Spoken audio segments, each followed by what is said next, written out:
alleged Pinoy pedophile maaaring makatanggap ng penalty sa Amerika? Ang tanong, deserve niya ba to kung talagang mapapatunayan ang kanyang kasalanan? Kahit pa kababayan natin siya, susuportahan mo ba ang pagpupush ng kanyang penalty? Warning ha, ang kwentong ito ay naglalaman ng mga masiselang detalye ng pang-aabuso na maaaring maging nakakabahala o disturbing para sa ating mga manonood.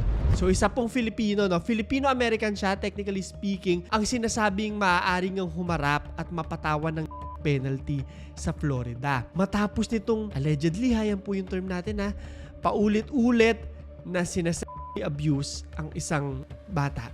Bukod dito ay natagpuan rin itong nagtataglay ng daan-daan na mga child abuse videos. Ayon ito sa Florida Grand Jury na nag-indict sa kanya sa dosenang felony charges. Mamaya pag-uusapan natin yung mga yan ha. So ano nga kaya ang ginawa nitong ating kababayan? At bilang isang Pilipino, naniniwala ka ba na dapat lang niyang harapin yung parusang penalty kung mapapatunayan ha na ginawa niya talaga yan? So sabi po ng state attorney na si Bill Gladson ng Florida's 5th Judicial Circuit na yung mga prosecutors daw talagang nag-file po ng notice to seek penalty para dito kay Schubert Navarroza Bacarat. Matapos nga ang indictment nito on 47 felony counts. Ang dami po niyan. At kung ganyan karami, pakiramdam ko wala po siyang takas sa kung ano man ang parusa na maibibigay sa kanya. Sisilipin po natin lahat ng mga sinabi kong yan ha. Pero bago tayo magpatuloy sa mga detalye ng ating kwento, kilalanin muna natin itong kababayan natin. Sino si Schubert Navarroza Bacarat? Ito ang kanyang mga larawan. At sa unang tingin mo, papansin mo talaga, Pilipino-Pilipino talaga siya. Alam mo, meron tayong lukso ng dugo, di ba? Mula pa lang sa kanyang kutis, sa hulma ng kanyang muka, sa kanyang presensya. Alam mo, kabayan to. So, sobrang salamat namin sa Panginoon sa biyaya na natanggap namin at sa lahat ng bumubuo ng Sing Big Time. Sa victory natin sa Pilipinas, power tayo lagi dito. Dito, Team Abu Dhabi, Extreme Big Time, power hata tayo dito. At tayo nakakabiyaya. Tiis lang tayo konti, patience, and then believe sa sarili. Kuha natin ito lahat, guys. Kaya kahit papaano, nandun yung parte sa atin na medyo nakakahiya. Sa totoo lang. Online, marami itong mga digital footprint na nagpapatunay na bihasa siya sa Tagalog. Wala akong kahit anong makitang specific na mga detalye na nagkukwento ng naging buhay niya sa Pilipinas. But I'm assuming, given na magaling siya magtagalog, dito po talaga siya lumaki. Maaaring nag-migrate para makakuha ng isang mas magandang buka sa banyagang lupa, diba? Or baka kinuha siya ng kamag-anak niya doon, which is usually gano'n naman yung mga kwento, diba? Siguro sa mga susunod na araw, makikita natin to. Hindi pa ganoon kalawak yung coverage sa media tungkol sa kwentong to. Pero pag-uusap-usapan na po siya. Habang sinusulat ko yung episode natin ngayong gabi, parang unti-unti na siyang nagiging laman ng articles. Itong si Schubert Navarroza Bacarat po ay isa palang 41 years old na registered nurse. Hindi pa naman siya ganun katanda. Middle age, di ba? Filipino-American siya, technically speaking, at nakatira sa Lake County, Florida. Ngayon ang tanong po, ano ba yung ginawa niya? Paano isa siyang alleged pedophile? Take note na alleged pa lamang po yung gagamitin natin dahil umaandar pa lang ang kanyang kaso. Indicted pa lang siya at hindi pa na-charge. Paano nahuli? Ito, medyo nakakaawa na po itong parte ng kwentong to. March 22, 2026, more than a month lang po, matapos ang pag-upload ng video na ito, mag-uumpisa na po yung pagpupuksa dito sa lalaking ito. Sinasabi, bandang gabi na raw nung araw na yun, bigla-bigla may tumawag dun sa Lake Country's Sheriff Office. So, ring, ring, ring. Nag-respond po sila sa tawag na to. Who is this? At sabi nito na, meron po akong gustong ihingi ng tulong. And it's regarding a past offense. Ayun na. Sa kanila, siniseryoso po nila yung mga ganitong sumbong. Unlike sa atin, nakikita ko talaga na tatanungin ka pa, o baka naman nilalandi mo, o baka naman ano yung suot mo.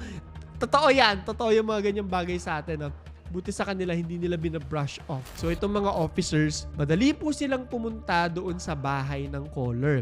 At pagdating nila, nakita nila yung tumawag po, no? Saka ito nagsumbong. At nagulat sila sa revelasyon ng tumawag na ito. Sabi, meron po kasing isang bata, kunento niya po sa akin na inaabuso siya.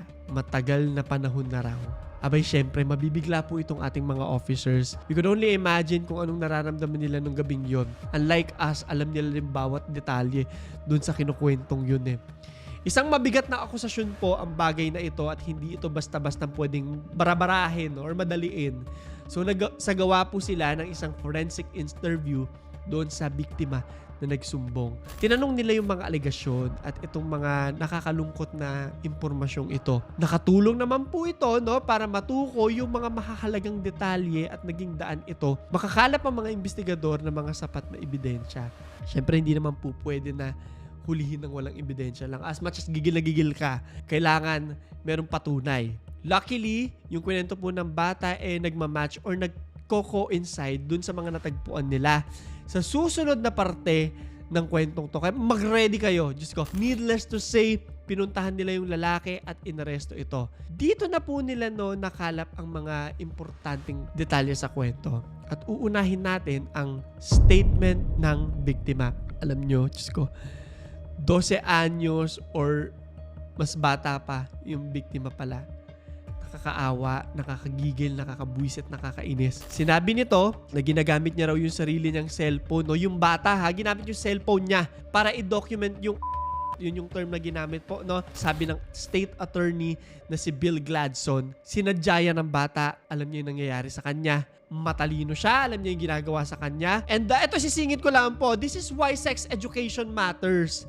Hindi kasi ang sex education na, ay, tuturuan ka makipag-sex. Hindi ganun yun. Kailangan alam ng bata kung ano yung pati ng katawan niya, ano yung dapat hindi ginagalaw sa kanya, hindi niya pinapahawakan sa iba, hindi niya pinapakita. Yun yung sex education na hindi ko alam kung bakit hindi naiintindihan ng napakaraming tao. Isisingit ko lang, no? Kailangan alam ng kabataan, bata pa lang sila, lalo na pag bata pa sila, kung ano yung tama at mali. Singit ko lang yan ha. Anyway, sabi, ni-record niya kasi alam niya na magagamit ito bilang ebidensya. At 12 years old, nag-isip na ng ganun. Sabi yan ni Bill Gladstone. She recorded it because she knew that she would need it as evidence. Biruin mo naisahan niya yung umabuso sa kanya. May term ngayon to sa mga pelikula, ang parang genre nito or yung parang niche is good for her. Alam niyo, sabi pa nung bata na taon na raw nangyayari ito sa kanya. I think 3 years base dun sa mga nababasa ko. At ayon na rin nga sa mga kwento ko sa inyo kanina na nagmamatch nga itong mga kwento ng batang ito sa mga physical evidences. So ang sabi, when I say ongoing, we're talking years of abuse for this particular child. Hindi pa nila pinapangalanan. I guess it's best na ganun ang mangyari, no? So when I say ongoing, we're talking years of abuse for this particular child. Devices that the child described that were used during the were condoms, lubricant, at hindi ko alam kung may iba pa po, no? Ang ebidensya. Pinuntahan ng mga investigador ang lalaki. Sinearch nila, may warrant sila. At hindi na nakatakas pa itong lalaki, itong kababayan natin. Dahil may isang importanteng bagay po silang nakumpiska. At kung ano man yan, ay ang isang 4 terabytes na hard drive. Ang laki po nun, ang dami mong malalagay doon. Hindi biro ang laman ng hard drive na ito. At naniniwala ako na base sa mga detalye makikita natin sa mga balita tungkol sa kwentong ito, I think it's safe to say na sapat yung hard drive na to bilang ebidensya sa kalokohan nitong ating kababayan. Idagdag mo pa yung footages mismo dun sa bata. Wala po talaga siyang takas dito. So ano yung laman ng hard drive? Meron itong tumataginting na 3,000 videos kung saan sinasabi na 700 dito naglalaman ng mga material na may kinalaman sa abuso ng mga blip na lang natin yan. Kaunting disclaimer lang, wala akong makitang detalye if kasama ba siya sa mga video na to, no? Bukod nga dun sa nabanggit na yung bata mismo yung nag-footage or downloaded ba itong mga to or whatever. Of course, importante rin na malaman po natin yan, but needless to say, the fact na ang dami niyang ganyan sa hard drive niya, that in itself is already fucked up. Also, saan kaya niya nakukuha yung mga yun, no? At bakit kailangan koleksyonin? Gawang nahuli na siya, ano nga kaya yung nangyari sa kanya? Kamusta si Schubert? Sa isang report mula sa GMA Network, sinasabi nila na nakausap raw nila ang Embahada ng Pilipinas sa Washington at na-contact rin nila itong si Schubert Macarat. Sa kasalukuyan, nananatili po siyang nakakulong sa Lake County Detention Facility at hindi maaaring magpiyansa. Ganun po pag mabigat yung kaso talaga. At alam nyo, nakikita ko sa mga articles, mga interviews at mabavibe mo na wala silang intensyon patakasin, no, itong si Schubert, na seryoso silang gusto nila itong maparusahan. May mensahe ang Philippine Embassy through GMA News. Sabi nila na wala po kaming natatanggap na consular notification tungkol sa nangyayaring pag-aresto kay Mr. Schubert Navarroza Macarat. However, nakontak raw nila ito at nakausap. At nilinaw nito na siya ay nasa magandang kondisyon naman daw. Ayon nga lang sa embahada, wala po silang binibigay na kahit anong detalye tungkol sa status ng kanyang kaso. Siguro preparing for trial, hinahanda lahat ng evidence at defense, kaya medyo tahimik ang parehong panig sa ngayon. Maingat na hindi makapagbigay ng mga importanteng detalye na ipepresenta sa korte. Charges. Isa-isahin na natin yung mga ikakaso laban sa ating kababayan, no? Nag-convene ang isang grand jury at in-indict nila itong si Schubert Macarat on 47 charges. Ang dami po niyan. Ang dami, kabilang dito ang 12 counts of ganun na rin ang possession of child pornography. At ayon dito sa mga investigador, extensive ang mga ebidensya laban dito, which brings us to the important part of our story. Mabubuhay pa kaya itong ating manyak na kababayan o magpapatuloy ang penalty sa kanya? Penalty. Ito yung sabi nila, ha, pakinggan nyo. We are seeking to prematurely end this defendant's life because the crimes he committed are so heinous that no other punishment is fitting. Sobrang grabe na eto lang daw yung deserve niya talaga. Yan yung sabi mismo ni Bill Gladstone. Naalala nyo, sabi ko kanina, diba, ramdam mo yung dedication nila at hindi sila parang magpapatalo o ayaw nilang makalusot to. Sabi nila na sa kanilang estado raw, pinoprotektahan nila yung mga kabataan. Sa kanilang estado, pinoprotektahan nila yung mga taong vulnerable o yung mga taong hindi kayang depensahan ang kanilang sarili. At dinagdag pa nila na ang kanilang estado ay merong zero tolerance for predators. Walang sabi-sabi, parusa agad. Sabi nga, lagot ka, huling-huli ka.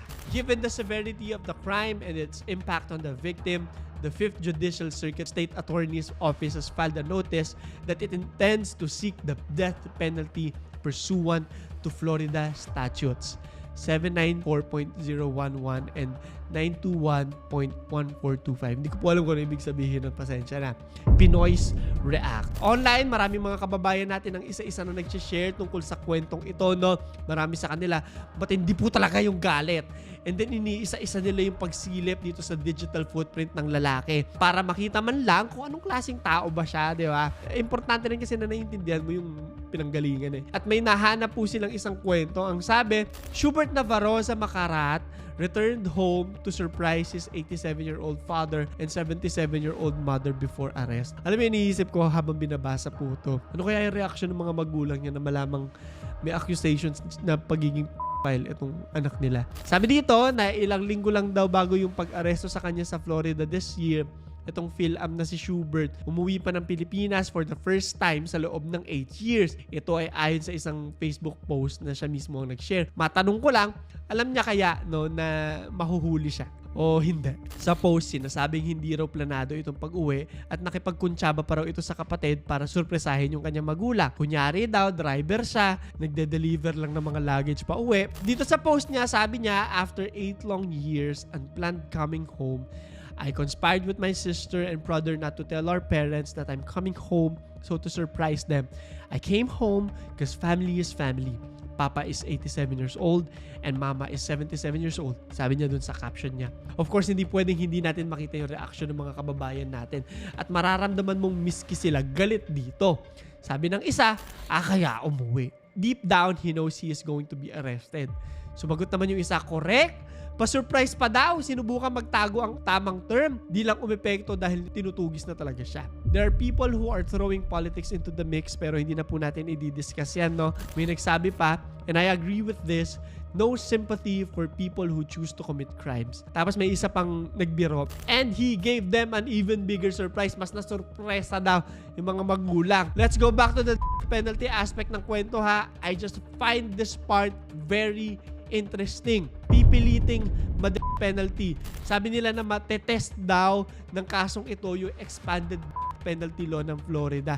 Masasampulan siya regarding 3. Etong statute raw na ito ay pinirmahan ni Governor Ron DeSantis noong 2023 lang, bagong-bago. At hinahayaan nito yung capital punishment for adults convicted of younger than 12. Nakakaloka yung younger than 12. Kahit pa merong 2008 Supreme Court ruling na tinututulan ng penalty for kung saan hindi namatay ang biktima. Sabi ng mga legal experts na ine-expect nila na magkaroon ng constitutional challenges itong sentence. May mga kukontra at kukontra pa rin dyan, of course. Sa madaling salita, hindi pa talaga natin malalaman kung anong mangyayari sa kanya. Pero alam na natin kung ano yung direksyon na gusto nilang puntahan. Si Schubert po ngayon ay indicted pa lamang at hindi pa convicted.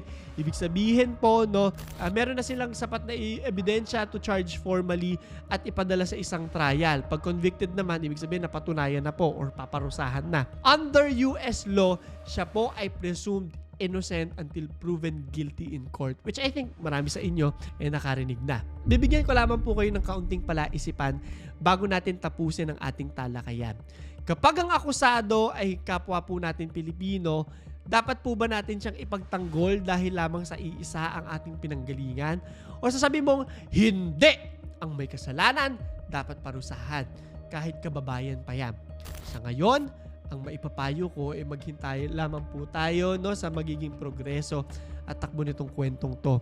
Pero sa napakaraming kaso ng pang-aabuso, yung pinakamahirap po talaga dyan is yung magsalita yung nabiktima, which luckily nagawa niya. At kung totoo yung mga paratang po sa kanya, ang pinakamahalagang tanong po dito, paano po ba natin mapoprotektahan yung mga batang maaaring maging susunod na biktima? Kaya importante na nakikisama tayo sa diskurso ng kwentong ito. Napapatanong lang din ako, ano kaya ibig sabihin ng kwentong ito para sa atin, mga Pilipino? Hindi naman to sa atin nangyari, 'di ba? Pero mahari ito rin yung pagkakataon para magmuni-muni rin tayo, yung mga lawmakers din natin. Kahit sa Amerika nangyari itong kasong to, maaari ba itong magsilbing parang paalala sa atin na mas seryosohin ang pagpoprotekta sa mga biktima ng pang-aabusong sexual dito mismo sa bansa natin? Na yung pakikiramay natin dapat unang mapunta sa mga nagkaroon ng lakas ng loob na magsumbong, at ang ating panawagan ay para sa isang patas, masusi at walang kinikilingang